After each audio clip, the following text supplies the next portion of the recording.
Hi everyone. It's my first face-to-face speak in Australia actually. So yeah, thank you. And I was really relieved actually to see that one of the principles in the agreement was it's okay to not be articulate. So thank you so much for that. So yeah, I would like to start by acknowledging the traditional owner on the land on which we are today. I want to pay my respect to all the past, present, and emerging. I also want to acknowledge that as a migrant myself, I'm actually benefiting from the disposition of a land which is now called Australia and from the colonization of its population. I also want to acknowledge that sovereignty has never been ceded. I thought before talking about the project, I might talk about the organization that I'm representing today. So it's the Multicultural Center for Women's Health. It's actually an organization which is run, led by and for women from migrant and refugee background. And so actually the goal of this organization is to actually advance the health, the well-being, the safety of the women from migrant and refugee background. So we use intersectional feminist approach. We try as much as possible to actually use a capacity building approach to make sure that community are actually the leader of the work we do. And so the kind of activities that we implement, we have some bilingual health education, which is actually really the core of our work. So we have a team of 25 bilingual health educators that actually go into communities and talk in language about health on topics such as sexual and reproductive health. They also talk a lot about COVID-19 vaccine and the prevention of violence against women. Then we have multilingual health information, so it might be brochure, flyers, videos, podcasts, based on actually the needs of the communities. We have a team of trainers that goes into communities to do training about intersectionality, but also prevention of violence against women. But actually what they really do is a lot of capacity building with mainstream services, but also with multicultural organization. And it's about, most of the time, it's about intersectionality, so how to use intersectionality in practice. And it's also about topics such as culture, gender, and race. We have a team that does research and advocacy, so at the moment one of the research is done with the University of Melbourne, and it's about understanding sexual violence that's actually experienced by international students and the difficulties for them to access services, information and services, often related to their visa status. And last but not least, we have my team that work on the prevention of violence against women. So we implement projects within communities, and like I said, trying really to make sure that the projects are led and owned by the communities. And then we also do some capacity building activities. Sorry. I love this quote, which is actually by an American academic, Letty Bob, that say all cultures are patriarchal, not more or less, but differently. And I think it's really important to take that into consideration when we work with migrant and refugees communities, because often culture is used as a justification. Some people may think that actually a reason for violence is the culture. Some culture may be intrinsically violent, which is not the case at all. And so I would say when we talk about culture, what is important to take into consideration is what we call cultural barrier. And again, for some people, when we talk about cultural barrier, it's about traditional practice, it might be about the position of the woman in the society. But no, when we talk about cultural barrier, it's actually structural barrier. It may be some migration policy that do that. Nowadays, we have a lot of people under temporary visa that don't have access to Medicare, don't have access to employment, actually don't have access to other kind of services. And so basically, when we talk about cultural barrier in prevention of violence against women, we talk about the barrier that these communities face when they try to access culturally appropriate information and culturally appropriate services. I'm going to talk about a project that I did not implement. It's actually some of my staff that did an amazing job. It's called Making the Links. The longer project is actually called Building Safer Pathway for Culturally and Linguistically Diverse Women in Regional Victoria. It started in 2017 until 2022. It's actually still on, but with a new type of iteration. So I decided to just focus on the 2019-2022. So how it all started, in 2017, the Australian Human Rights Commission just had a report in which they were explaining that women living in rural and regional Australia face significant barrier to access these services to support their health and well-being, including services that specifically relate to domestic and family violence and sexual assault. So it's clear that it was for all women that are based in regional area. And actually in 2016, we undertook a research in regional Victoria, across Victoria and Tasmania.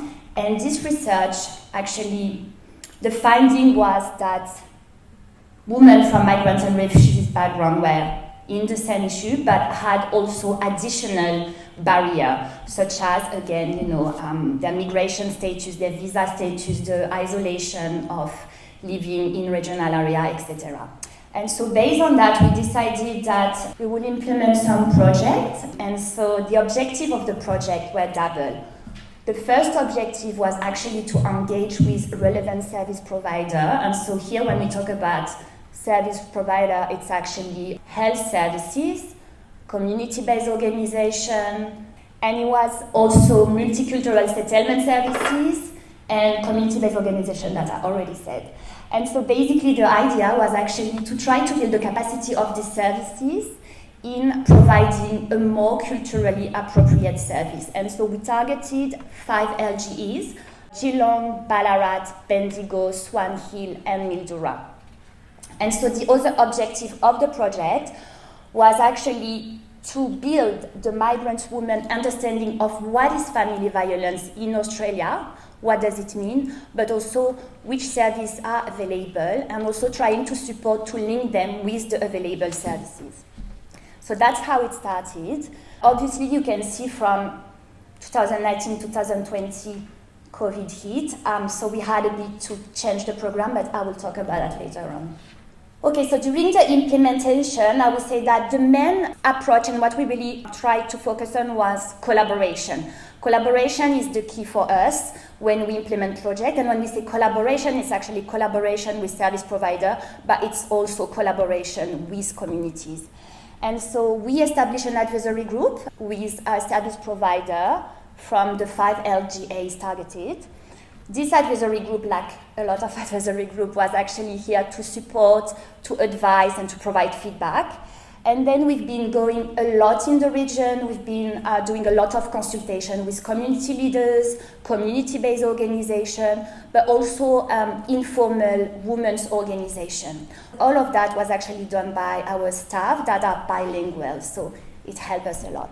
When implemented, like I say, a way for us, an important approach is actually capacity building. So we were doing capacity building of both the service, but also the communities.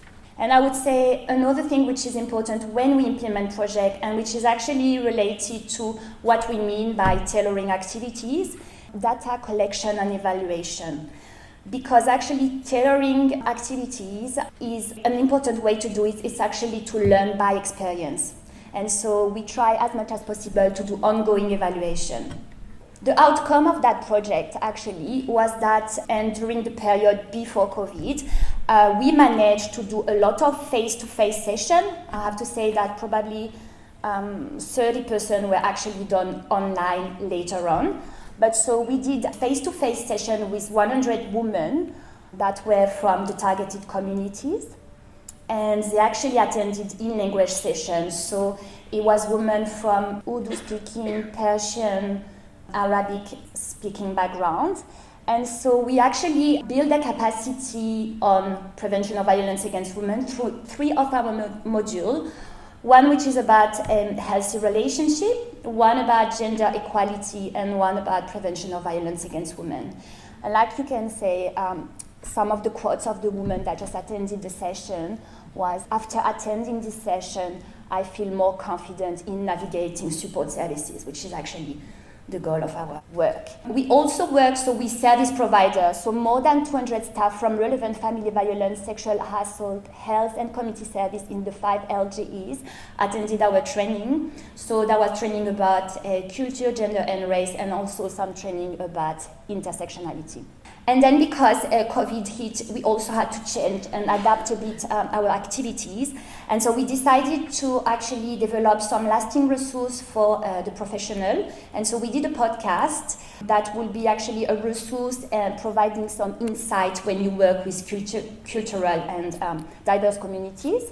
And so it's actually set podcast where we discuss with some health educator, with some community leader, and they give us tips on how to work with communities. And then the last one is actually a video that explains a bit the barrier that the women from migrant and refugee background may face when they try to access services. It's a tool for advocacy that we use.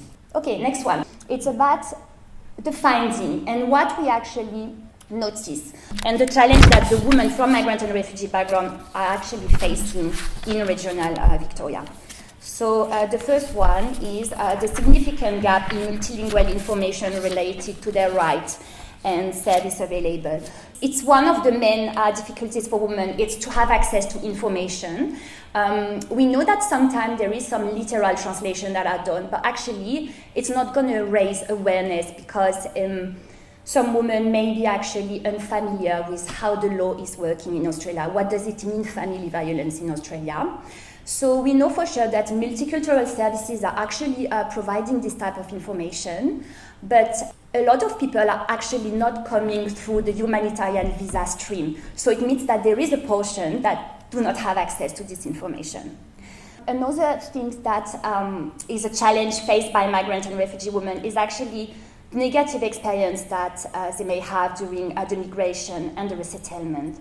And that create a kind of distrust toward authorities, and sometimes population have difficulties to make the difference between authorities and service provider. They may have faced some racism, discrimination that explain why they may be actually reluctant to go to some services, and misinformation. So here when we talk about misinformation, it's really something specific to migrant and refugee women. It's what we call immigration-related abuse, violence, which is actually when the perpetrator has information about how the system is functioning, but provide wrong information. So let's say, for instance, a perpetrator may say to a migrant woman, well, actually, if you decide to leave me, you're going to lose the children and you're going to be deported. And because they don't have access to the information in their language or in a way which is culturally appropriate, then they don't know, and that makes them unable to seek support. Another actually challenge is the limited social network, and actually which is related to maybe, I assume, in regional Victoria, when you are from a migrant and refugee background, and that you are a woman of color, you are extremely visible. And so you are extremely visible because the community is very small, but at the same time, you are very lonely. And what is complicated is because the community is so small, sometimes you just don't want to report or you don't want to go to the services because actually you don't want stereotype to be against your community. So often, we blame the community and all of that. So it's really hard for them. There is also often the problem that, when we use interpreter, it might be interpreter that, in regional Victoria, it's more complicated. So it's a lot of things that actually are barrier for the woman.